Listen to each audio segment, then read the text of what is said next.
Brother lads, welcome back to the Cossy Arsenal podcast. My name is Cossy. Welcome back to a brand new video. This is your Arsenal transfer roundup. We are run into the biggest stories around Arsenal in the last 24 hours. Lots happened today around Arsenal. Bids were sent in, bids were accepted, bids were rejected as well. Arsenal are really making their mark on the market in terms of outgoings, but also in terms of incomings as well. There is hope that after the Euros, Arsenal could get more deals done, both ways. Hit that button, subscribe to the channel as well, and let's dive into what has been such a busy day around Arsenal. Now, let's start off with the bid that has been accepted by Arsenal from Lazio. £7 to £8 million has been agreed to sign Nuno Tavares to Lazio. Arsenal have agreed to that deal. Now, the structure of the deal is very, very easy. The player is going to join Lazio on loan with an obligation to buy. That obligation is going to cost Lazio £7 to £8 million. However, Arsenal will have a sell-on clause as well. That means that in the future, when Lazio probably mold the player into a proper player, which I doubt, but if they do, Arsenal will get some, good money if Lazio decide to sell the player elsewhere. So probably, this is going to work this way.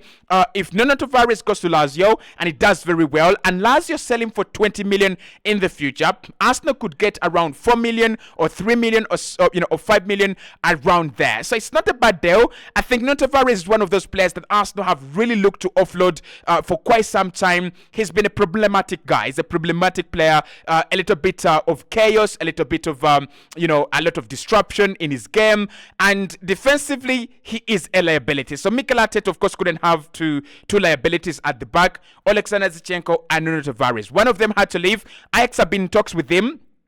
And so have Lazio, but Lazio have presented the best offer to Arsenal. That one is a done deal. Lazio and the player are trying to agree personal terms as we speak, but that is not expected to be a big problem. I think it's a very good deal that Edu has done. I would say you look at how much Arsenal signed him for, 7 to 8 million. You look at how much we have we're actually getting, 7 to 8 million. And what is important is Arsenal will have a sell-on clause in the future. That means that 8 million could actually rise up to 10, it could rise up to 15, depending on how much Arsenal will agree to get in terms of the sell-on clause. And also still, Benfica are going to get a portion of this money because they have a sell-on clause again. When they were selling to Arsenal, they gave us the player for 7 to 8 million, but they inserted a sell-on clause, which suggested that when Arsenal sell, they'll get some part of the money. Benfica are basically benefiting from this deal at the moment, but maybe in the future, if he becomes a proper player, Arsenal will benefit as well. For me, it's a good deal. One of the players that was never going to play for Arsenal football, one of the players that, his future at Arsenal was already set away from the club. For you to go and do such a good deal, for a player who has been a little bit problematic and chaotic, that is a plus for Edu, and that's a plus for the negotiating team at Arsenal. Now, let's move over to the next one, which is Riccardo Calafiori. According to the Athletic today, Arsenal have discussed with Bologna the idea of Jakub Kiwior going the other way and Riccardo Calafiori going this way as well. So this deal is pretty much done, but terms and conditions are actually becoming a problem. Now, Jakub Kiwior has been discussed as part of that deal, but according to Court of Side, they're actually saying that Jakub Kiwior is not in a swap deal or player plus cash deal when it comes to the Riccardo Calafiori deal. It is actually Bologna trying to sign a replacement from Arsenal for Riccardo Calafiori. So this is what is happening at the moment. Arsenal already have their agreement with Bologna on how much should be paid. The difference is still in the terms and conditions. In the last 24 hours, we thought that would be settled out. It's actually not settled out. It's not actually, set yet. So terms and conditions are still a very, very big problem for these two clubs. However, Jakub Kiwior going the other way could be something that might actually soften the hearts of Bologna, and it could be something that, could actually make this deal a little bit easier and quicker. Now, I have two problems with this one. Number one, Jakub Kiwior should almost be valued at the same price as Riccardo Calafiori. Both of them are really high level centre backs. I would say maybe Kiwior is not at the level of Calafiori in terms of being rated, and also Riccardo Calafiori's tax at the Euros should be included among his as we value him. So Arsenal can get 35 million euros easily for Jakub Kiwior. If we add him onto this deal, we are not going to get the real value of Jakub Kiwior. That is number one. Secondly, I think Arsenal will get good offers for Jakub Kiwior much better, than what Bologna can offer. Because if they get 50 million euros, for Riccardo Calafiori, they're going to share that 50 million euros, in half with Basel. That means that they're going to be left with around 20 million euros or 25 million euros. I don't see how Arsenal are going to sell Jakub Kiwior for 25 million euros to Bologna. It is not a good deal. I think Arsenal can get 30 million euros for him. I think Arsenal can get 35 million euros for Jakub Kiwior. We don't have to sell, Kiwior anyway. We can even keep him because the Athletic said many people at Arsenal like Kiwior. Arsenal, many people inside Arsenal really, really like Kiwior. So it is not like they're offloading him because they don't like him or he's become useless. They're offloading him because they're bringing in a player that Mikel Arteta insists he is better. So Jakub Kiwior to Bologna and then Calafiori the other way is being discussed as well as part of that deal. But of course, all news outlets, all parties believe this is a deal that's pretty much done. If they can iron out their differences in terms and conditions, this is a deal that we should be getting a here we go very, very soon. Now, I want us to talk about the striker situation because again today, we got an update on the striker situation. Let's start off with Nketiah. Now, Marseille have come in and they've told Arsenal, we are willing to negotiate and do a deal with you for Nketiah. The same team have also contacted Eddie's camp and they have, given him a proposal about what life would be about in Marseille, what his role is in De Zerbi's camp, and how he would set up at Marseille with De Zerbi. The one thing I know with De Zerbi is if he made Danny Welbeck a sensible striker, if he made Danny Welbeck a good player, there is a possibility that Nketiah might go to Marseille and become a sensible striker. I'm not saying Arsenal should be excited. I'm saying Arsenal should stand their ground and they should get good money from Marseille for Nketiah.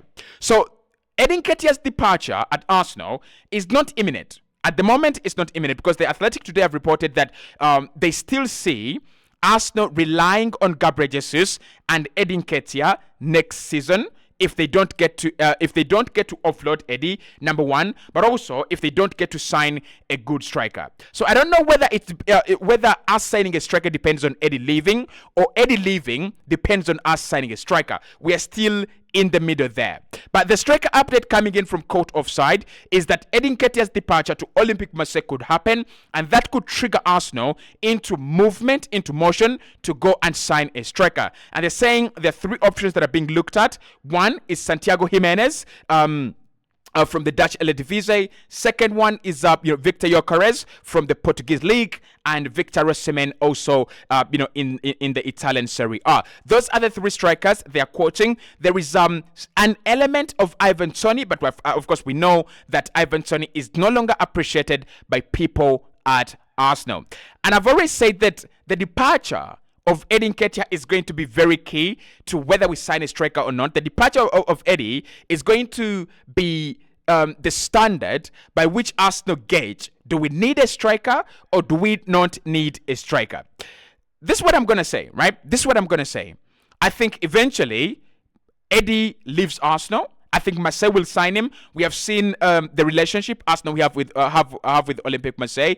It is not that bad. So I think eventually Eddie ends up at Olympique Marseille. Arsenal get their 30 million or maybe 35 million, and then we go for a player like Victor Gyökeres. Because why you cannot sign Gyökeres right now is, listen, if you have Gyökeres and Nketiah and Jesus and Kai Havertz, it's a little bit clogged up. But if you lose one, if you lose Eddie, you can go and sign a good, a good striker. And also, secondly, if we get some good money for Eddie, it means that we can just top up around maybe 40 million and go and sign Victor Gyökeres. So the striker situation is not 100% closed off, but the Athletic are saying at the moment Arsenal are not in a rush. Like, damn you. We are not in a rush. We are looking at Eddie. We are looking at Gabriel Jesus as players that can be valuable for Mikel Arteta come next season as part of this squad. For me, that's a big mistake. I'm not saying Arsenal desperately need a striker. What I'm saying is that if you can upgrade on that position, why not upgrade on it? If you can get a good player, why not do that as well? So the striker situation, there is something happening. Let's wait and see what's going to develop in that area as well. Now, today, Arsenal have sent in a ridiculous bid for Wolves' second choice goalkeeper. That is Dan Bentley. And that bid has been rejected outrightly. Arsenal have decided to value the player at 50,000. That is significantly less than what Wolves paid when they were signing him. They signed him at 57,000. Arsenal have decided to sign a 30-year-old goalkeeper who has a whole year left on his deal with an option to extend by 2 years. They have decided to bid 50,000. Not million, but 50,000. And Wolves have said this is ridiculous. They have chased the offer. Arsenal are planning to go again for Dan Bentley. Now, the player is valued at 1 million. That's according to Wolves. They want 1 million in the player. Arsenal are bidding 50,000. That is not even like 500,000. That is like what? No, it's not even 250,000. I don't know. I don't know what we're trying to do with this deal. Now, the Athletic are saying that Arsenal value the player as the third choice signing. Maybe that's the reason why we have gone with such a ridiculous, embarrassing, satanic offer. But I swear, if Arsenal dare, disrespect us like this is so low. Like, you cannot disrespect a brand like Wolves like this. It was bad, right? But it was chased away, and Arsenal are preparing another bid. We hope that the next one is actually a sensible one. Now, Mikel Moreno. Today, Arsenal have received the biggest news, the happiest news, the most joyful news they would love to get from a player that Mikel considers priority, that Mikel considers top target in terms of midfield. Mikel Moreno has told Real Sociedad today that he's going to be moving on. He's not going to be signing a new deal with them, and he's going to be joining a new club. That could be Arsenal. That could be FC Barcelona. There's a rest that has already been blown out of proportion. Barcelona obviously saying, we are Spanish. We are the Spanish Giants. Mikel Moreno, you should sign for us. And if you want to play for the Spanish national team, you must play for Barcelona. Arsenal is saying, we have Mikel Arteta. He's a Spanish manager, and he has worked with Real Sociedad before in the past. So you've got to join Arsenal. This is your fellow Spaniard, and he's not going to put you on the bench. So it's a very, very interesting race between Barcelona and Arsenal. I don't know who's going to win it. But what I can say is Mikel Moreno is available. He's not staying.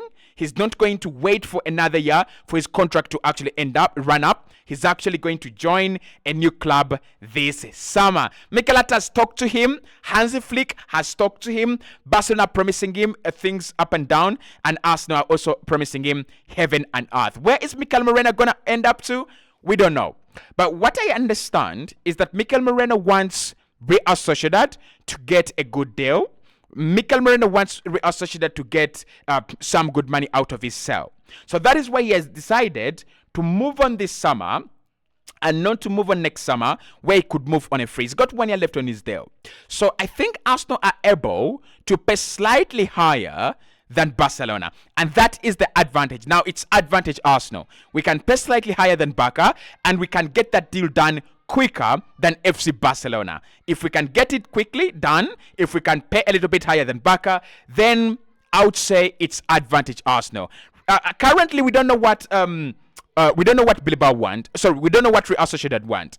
As far as we understand, he has a 66 million euro release clause in his deal. Are we going to go by that? Probably not, right? But at the moment, looks like it's advantage Arsenal. Let's move over to Nico Williams, because again, there is something that happened that was very, very peculiar. Nico Williams was asked in an interview whether he would move to Arsenal, and he said during his time as a footballer and as a young boy, his life has been Atletico Bilbao. Both him and Inaki Williams, their lives have been Atletico Bilbao. However, they used to watch Arsenal because Arsenal games were entertaining back in the day. I don't know when they used to watch Arsenal, because we have had a lot of satanic ball. We have had a lot of satanic ball with Mikel Arteta, with Freddie Luklumberg, with Unai Emery. We have had a lot of satanic ball. So I pray that they watched Arsenal under Arsene Wenger when we had the likes of Alexander Hileb, because that's when we had proper ball, proper football.